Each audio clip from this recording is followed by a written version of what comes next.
Hello दोस्तों। मैं जानती हूँ मेरे पोस्ट के बाद आप सब बहुत परेशान हुए और आप लोगों ने मुझे बहुत समझाने की कोशिश की। आप लोगों के मैसेज के ज़रिए मुझे पूरी इंडिया से मैसेजेस आए कि आप स्ट्रांग बने रहिए, आप स्ट्रांग हैं। हाँ, मैं स्ट्रांग हूँ, मैं स्ट्रांग हूँ। मैं चाहूँ तो मैं जाकर ऐसे लोगों का जवाब दे सकती हूँ, लेकिन मैं डिप्रेशन में जाने की वजह सिर्फ ये रही कि मैं अपने एज एन एक्टर अपने आप को बहुत पावरलेस फील कर रही थी, क्योंकि हम एक्टरों को उतनी आज़ादी नहीं है। अगर हम कहीं कुछ रिएक्ट करते हैं तो लोग वहाँ अगर गंदी गंदी बातें लिखते हैं बिना जाने, या तो फिर पब्लिसिटी स्टंट कहते हैं, और पब्लिसिटी स्टंट का टैग देकर उस बात को दबा दिया जाता है। इसी वजह से शायद कई सारे एक्टर घुटते हैं, बात नहीं कर पाते हैं, अपनी बात नहीं बोल पाते हैं। मैं सिर्फ एक्टरों को नहीं कहूँगी, आई थिंक ये अ, हर जगह है। कोई जब अपनी आवाज़ उठाता है तो लोग उसे पब्लिसिटी स्टंट कहते हैं। मैं आप लोग को बता दूं कि पब्लिसिटी स्टंट के लिए और भी कई तरीके हैं, अगर करना हो तो। आप लोग ने मुझे बहुत सपोर्ट किया, साथ ही साथ पूरी मीडिया ने सपोर्ट किया। मैं तहे दिल से शुक्रिया अदा करती हूँ। और मैंने पुलिस से बात की, पुलिस का सपोर्ट मुझे बहुत ज़्यादा है। मैंने एफआईआर के लिए बात की। अभी पुलिस ने उस शख्स को बुलाया है, पुलिस उनसे बातचीत करेगी और कार्रवाई करेगी।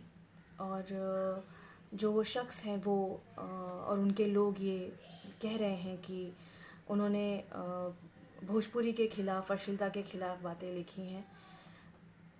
मैंने भोजपुरी की फिल्मों और गानों के बारे में ज़िक्र नहीं किया है। मैं ये बता दूं कि मेरे पास सबूत हैं, उन्होंने मेरा नाम लिखा है और उन्होंने मुझे टारगेट किया है। और ठीक है, उनका कहना है कि उन्होंने मेरे लिए नहीं लिखा, पर उन्होंने किसी के लिए तो लिखा है, किसी औरत के लिए लिखा है, तो उन्हें ये जवाब ज़रूर देना होगा कि उन्होंने किसके लिए लिखा है।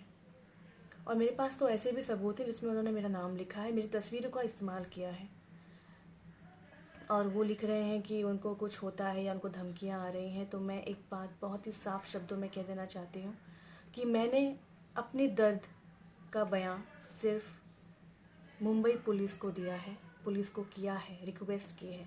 मैंने और किसी को नहीं कहा कि आप कोई उन्हें कॉल करें या कुछ। जो भी धमकियां या जो भी वो लिख रहे हैं, जो कुछ हो रहा है, इसमें मेरा कोई लेना देना नहीं है। मैं साफ शब्दों में कहना चाहूँगी।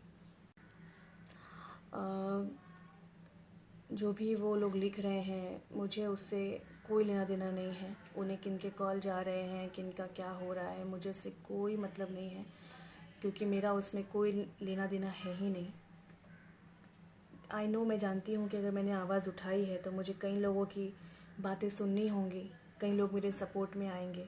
और मुझे इस बात की खुशी है कि 7-8 साल से जब मैं इन बातों पर ज़िक्र कर रही थी, कई लोगों से मैंने ज़िक्र किया कि मेरे बारे में बहुत लिखा जा रहा है, मोटी बूढ़ी न जाने और क्या क्या फ़ोटोज़ डाल के लिखा जा रहा है। सब ने यही कहा कि उसके बारे में रिएक्ट करने का मतलब है कि उसे पब्लिसिटी देना, उस उसको पॉपुलर करना।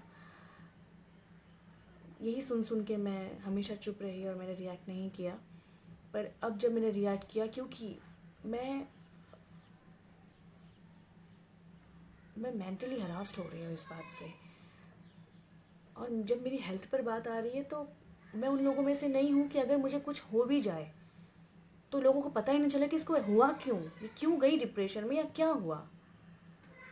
मैं चाहती हूँ कि अगर मुझे कुछ हो जाए ना, तो ये जिनकी वजह ये लोग हैं उनके बारे में ज़रूर पता हो सबको। इसीलिए मैंने लिखा। और मैं ये जानना चाहती हूँ कि जब हम अच्छे लोगों के बारे में खुलकर लिखते हैं फेसबुक पर या कहीं पर बात करते हैं, तो हम उन लोगों के बारे में क्यों नहीं लिखते हैं? उन लोगों के बारे में ये सोचकर क्यों चुप हो जाते हैं कि इसे पब्लिसिटी क्यों दें, इसे पॉपुलर क्यों करें? अरे पॉपुलर तो उन्हीं को करना चाहिए ना जो गलत काम कर रहे हैं, जो अपनी पोजीशन का गलत फायदा उठा रहे हैं। जो वो शख्स है वो कहते हैं कि वो पत्रकार हैं। अगर ये सरकार कहती है कि किसी भी पत्रकार को किसी औरत के बनावट पे, किसी औरत के शरीर पर, किसी औरत की उम्र पर लिखने का पूरा अधिकार है तुझे, फिर तो वो गुनहगार नहीं है, फिर तो गुनहगार हम हुए। सरकार अगर ये कहती है कि सरेआम कोई भी मर्द या औरत किसी को भी बेइज्जती कर सकता है, उसकी बॉडी पर कमेंट कर सकता है, मोटा पतला या जो भी फ़ोटोज़ डाल के लिख सकता है, तो फिर तो हाँ, फिर तो गुनहगार नहीं है वो, गुनहगार तो हम हैं। उस दिन मैं इस तरह परेशान हो गई थी कि अगर मेरे पास मेरी मम्मी या भाई नहीं आते तो शायद मैं, पता नहीं मैं किस जोन में थी, क्या हो गया था मुझे।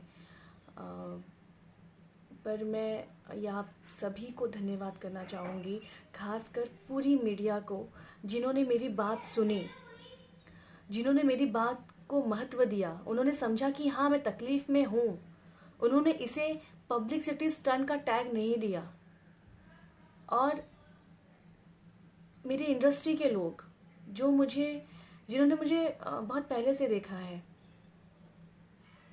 वो सब जानते हैं कि मुझे किसी पब्लिसिटी की ज़रूरत नहीं है। मैं इतनी कैपेबल हूँ कि मैं कहीं भी जाती हूँ तो लोग मुझे नाम से पहचान जाते हैं।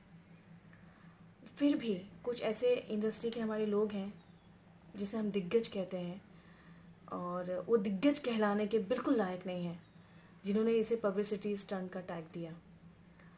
अब मैं ये कह सकती हूँ कि हाँ, हमारी इंडस्ट्री का हाल इसलिए ऐसा हुआ है ना, क्योंकि इस तरह के दिग्गजों के हाथ में हमारी इंडस्ट्री है।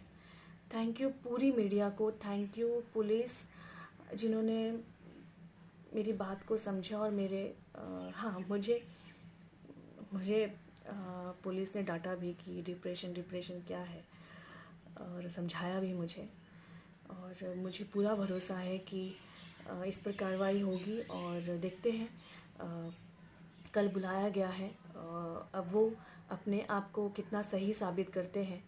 मेरे पास मेरे नाम से लिखे हुए जितनी चीज़ें थी सब मैंने पुलिस को दे दी हैं। दोस्तों थैंक यू, ऐसे ही बने रहिए। और मेरे जितने दोस्त हैं जिन्होंने मुझे सपोर्ट किया, हमारे इंडस्ट्री के हमारे हीरोज़, एक्ट्रेसेस, एक्टर जितने भी हैं, उन सब ने बहुत सपोर्ट किया, और आगे भी मुझे आपके सपोर्ट की ज़रूरत होगी। इसी तरह अगर आप लोग सपोर्ट करेंगे ना, तो कोई भी इंसान डिप्रेशन में नहीं जाएगा और ना ही कोई गलत कदम उठाएगा। मैं अपने आप को संभालने की कोशिश कर रही हूँ, और मैं बहुत जल्द ही वापस लौटूंगी अपने नॉर्मल रूटीन के साथ। Thank you so much guys, thank you.